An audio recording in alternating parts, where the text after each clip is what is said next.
Hi everybody, it's me, Corey T, and in this video I thought I'd share with you a bit more of my experience about creating the relationship that I'm in now and the highs and the lows. But actually in this video I want to talk about the lows, not because I want to be negative and I want to focus on that, but more actually because I want to give you a realistic view of actually just relationships. Because in the media and in movies and in books we're fed this vision of romantic relationships, and they look easy and they look, natural and effortless. And there's blogs, if he's not doing this, then he's not the one, and how to know if he's the one. And honestly, my opinion about the one is that the one doesn't really exist, and that we create the one. And that's what we're doing here. We're creators. And we might have been presented with a person that is the perfect match for us to create ourselves and create a relationship that we really, really want. But it does not come without challenges. And so, lots of you already know my story about how there were so many stops and starts. And I'm going to go into that in this video to give you a bit more understanding, but also maybe you'll be able to see that actually there's nothing wrong with where you are in your journey, and nobody can tell you what's going to happen with your specific relationship, and nobody actually has the right to tell you that you should or shouldn't be feeling the way that you're feeling about someone. So before I jump into this video, I just want to remind you that there's a 50% discount on my 8-hour session one-to-one package, which comes with direct message support. It's one of my most supportive packages, and it's going to be coming off my website next week. So this sale is going to be there until Monday night, so that gives you about 3 days, just less than 3 days, to use that 50% discount. It's the only time that it's ever going to happen, because I'm not going to do a discount like this ever again. And I'd love to meet more of you. So if you would like to jump in on that, I'm going to leave the information in the link below. So the highs and lows. I mean, many of you know my story, and what I don't want you to do with this video is compare it to your own, because we're not making comparisons here. I'm just telling you this story to give you an example of how relationships can be very non-linear, and they can be confusing, and they can really look quite hopeless at times.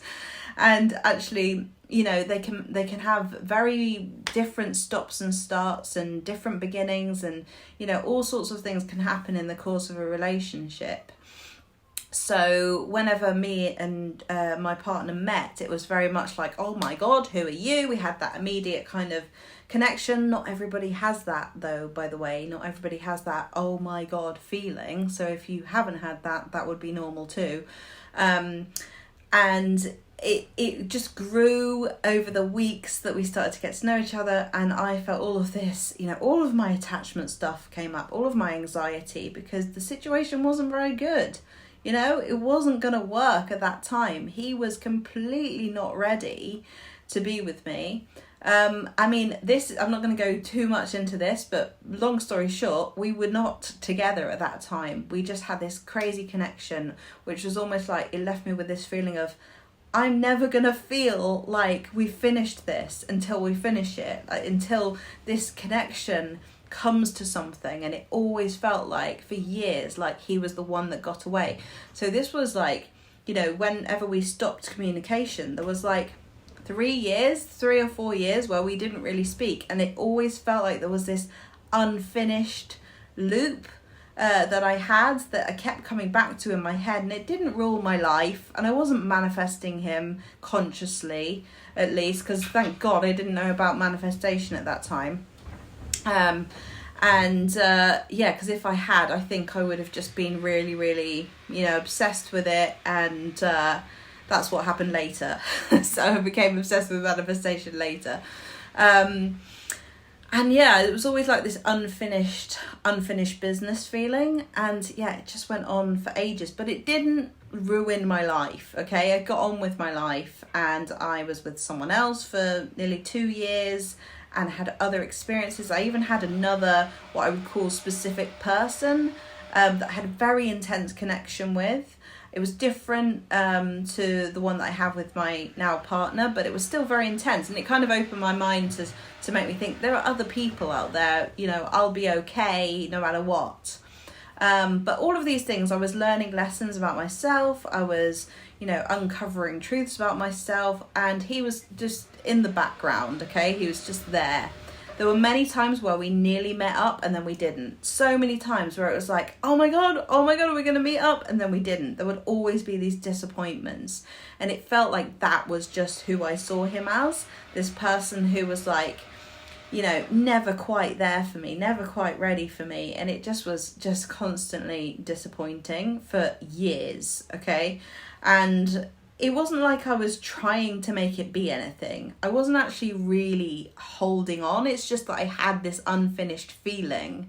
Okay, so I wasn't like, you know, chasing him or anything like that. I wasn't doing any of that. But it's just that every time we crossed paths, and once like we'd crossed paths literally on the islands in Indonesia, and he was with his girlfriend and I was with my boyfriend, and it was like these two like sliding ships just passing each other, and literally it was because we were on boats, and it was like, what the hell, you know, like we were just going around the world missing each other all the time, and every time we spoke it would be like, oh my God, this is amazing, and then it would just fall apart, and it was just this constant like and then disappointment. So if you can relate to that, I really know how you feel with that one. And then, you know, it was incredibly, there was things that happened like from a distance where I'd see his social media, which don't recommend doing the Facebook stalking thing. And I'd see that he'd literally, at one point, it looked like he was going to marry this other girl that he was with for a while. He obviously was very emotionally invested in her. He obviously really felt strongly for her. He was away from her at the time. I remember seeing this post of him like really missing her. It was clear that it was genuine. And so, you know, I thought, bloody hell, you know, that's the end of that then. Like, but there was part of me that didn't think it was the end of that, even though I was seeing all of this stuff. And I just kind of, you know, I guess I wasn't that emotionally deep in it at that time. But I had been previously. It had been absolutely devastating when we'd like broke contact and stuff. And then there were other disappointing things that happened. Really, it almost got worse as time went on, because we got closer, and the closer we got, the worse the disappointment was. So it would be like we'd have these amazing few weeks together or months, and then it would just fall apart. And it would be, there was one time in particular where we'd actually been together, we finally officially got together, and then it just completely fell apart, like obliterated, never gonna be together again. All of my feelings had gone for him. You know, I just felt like I didn't know how I would ever actually be able to conjure up wanting to be with him if I tried. So it wasn't just like the circumstances from his end. It was more like, where have all my feelings gone? So that was really weird and devastating as well, because I'd love those feelings of hope. I'd love those feelings of like wonder about that connection, but when I was so heartbroken at that time, they just went, and I missed them. I missed my own feelings for him. It was really sad, and I wondered if they would ever come back. And then, sorry about all the banging in the background, by the way, there's someone next door like doing something. So that was horrible, and I actually felt ill with heartbreak at that time. I just felt so sad. So what I did was I just tried to move on. I literally did what you would do if you thought you were just gonna not be with someone ever again and get on with your life. And so, you know, that's what I did. I got on with my life, and I, you know, had flings with other people. None of them were really very special or anything meaningful, but I actually got happy again. And you know, I did still think of, there was this sort of very small annoying thought in my head that was like, I'll probably walk through his door again, even though it looked like that would never happen. And you know, I was feeling better, getting on with my life and stuff, and then we got together again, and it was like, my feelings, like it was just curiosity that led me back to talking to him again, and him talking to me and me talking to him. It was curiosity, nothing more. And that curiosity killed the cat, because look where I am now. We're back together and having a baby. But like it was literally like we just started talking, and then we started talking about the past, and we started sharing our feelings and everything, and we got closer and closer, and then we had these amazing 5 weeks that were actually better than we'd ever had before. So it was like this really amazing time of like deeper connection than before. And then he took a job in Korea, because that was what he was going to do, and I had created that because I had the assumption that we weren't going to be together and that he was always leaving anyway. So that was my narrative of him. And so I went along with this thing thinking like, oh, well, nothing's going to happen anyway, so it doesn't matter. But then got very emotionally attached very quickly, and then ended up being like, right, I have to manifest this. And so some of my lowest times in this were when I was really, really determined to manifest it. That was honestly some of the hardest times in the whole journey, was when I found out about manifestation. It's such a bittersweet thing to know, because you know on one hand that you're powerful and that you can create anything, and then you experience this frustration and this annoyance with not, really knowing the roadmap and no one actually being able to tell you specifically what to do. I just found it so frustrating, and I found it like that I was actually worse off in many ways during that time, and also excited too. It was weird. It was like, I'm sure you can relate to it. It's like so frustrating, but also really hopeful, and you have both those experiences. So yeah, that was a really difficult time, and that was when I set a boundary and said, no, we can't speak anymore. I was really strong at that point, and just thought, no, I can't like, do this half in, half out thing. I know what I want, and we're not half-assing it anymore, basically.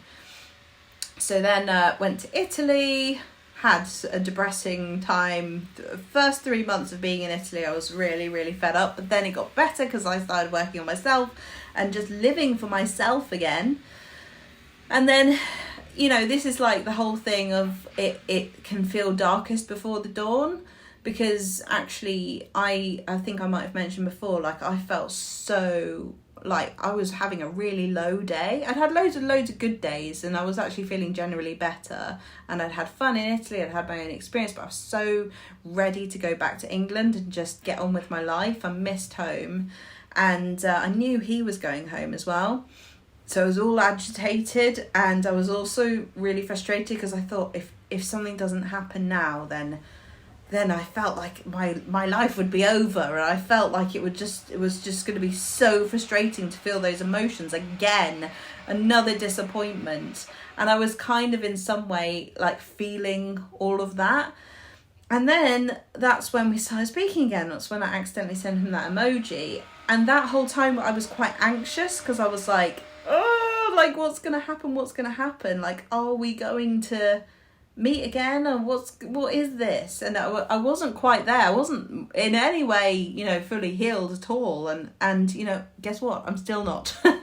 But like I'm much more aware and much more independent and much more self-loving than I was back then, and I know I will be okay no matter what.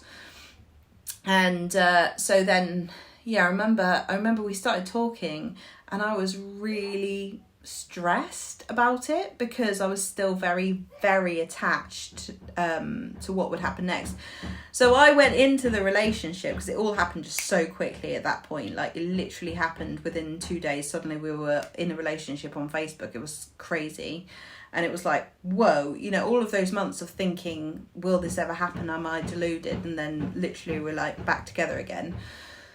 And I was relieved, so relieved, but then also really worried and anxious. And I had to just admit my anxiety, and really took it with me into the relationship, and it became part of the relationship, which then created more work for me to do on myself. Okay, so I did not go into this relationship fully healed at all. And I became actually really codependent, which became also one of the lowest times in our journey, is actually being together but being codependent. Like it's horrible being codependent. And so that's led me to a much deeper, journey of self-discovery from actually being in the relationship. So it did not stop when we got together. Okay, it became a deeper journey into myself, because that's when I realized, oh my God, this person cannot make me happy. And that really was just like all of my layers of a low self-worth and me seeking to try and, feel loved from outside of myself had to fall away. And that's where I've had to go on this really big journey of learning to love myself and actually learning to let love in. Realised that I was not just an anxious attachment style, but I was also a fearful avoidant attachment style, which has been such an unravelling, complicated. It's been hard. I've had a lot of support. I've had a lot of feeling to do to come back to myself again. But yeah, it's this is just to give you like a view, again, not to compare it to yours, but also to make you feel more normal, and that where you are is where you're meant to be. It doesn't always look amazing. You don't always feel amazing. You don't have to feel amazing to create a relationship, but you feeling amazing is going to be the result of releasing what's fogging your view, which is the work that I've been doing. And the more you release, the better you feel, and the more connected you feel to yourself. And the more connected you feel to yourself, the more connected you can be to other people. And the more reliant you become on yourself to meet a lot of your needs, the easier it is to show up in a relationship and not need so much from the other person. And it's just been such a journey. Honestly, it still is such a journey. And it's very meaningful. It's very profound. It's life-changing. It teaches you so much about yourself, and that's why I think these specific people are just so important to us, because they've got so much to teach us about ourselves. We want permission to love ourselves, and that's what we're learning to do. Often, for the people watching my channel, it's often through a relationship or a specific person, and they're very special to you for that reason. And that's what my person has been to me, a really, really important life affirming, life learning lesson. So I hope you found this video interesting, useful. Let me know what you think in the comments below. If you would like any support, any coaching throughout this process, I know how difficult it is. Trust me, I've been there. Then let me know. You can find all the information on my website if you want to take advantage of the 8-hour 50% discount. Do it now, because it's going to end on Monday night, and I will see you in the next video. Bye.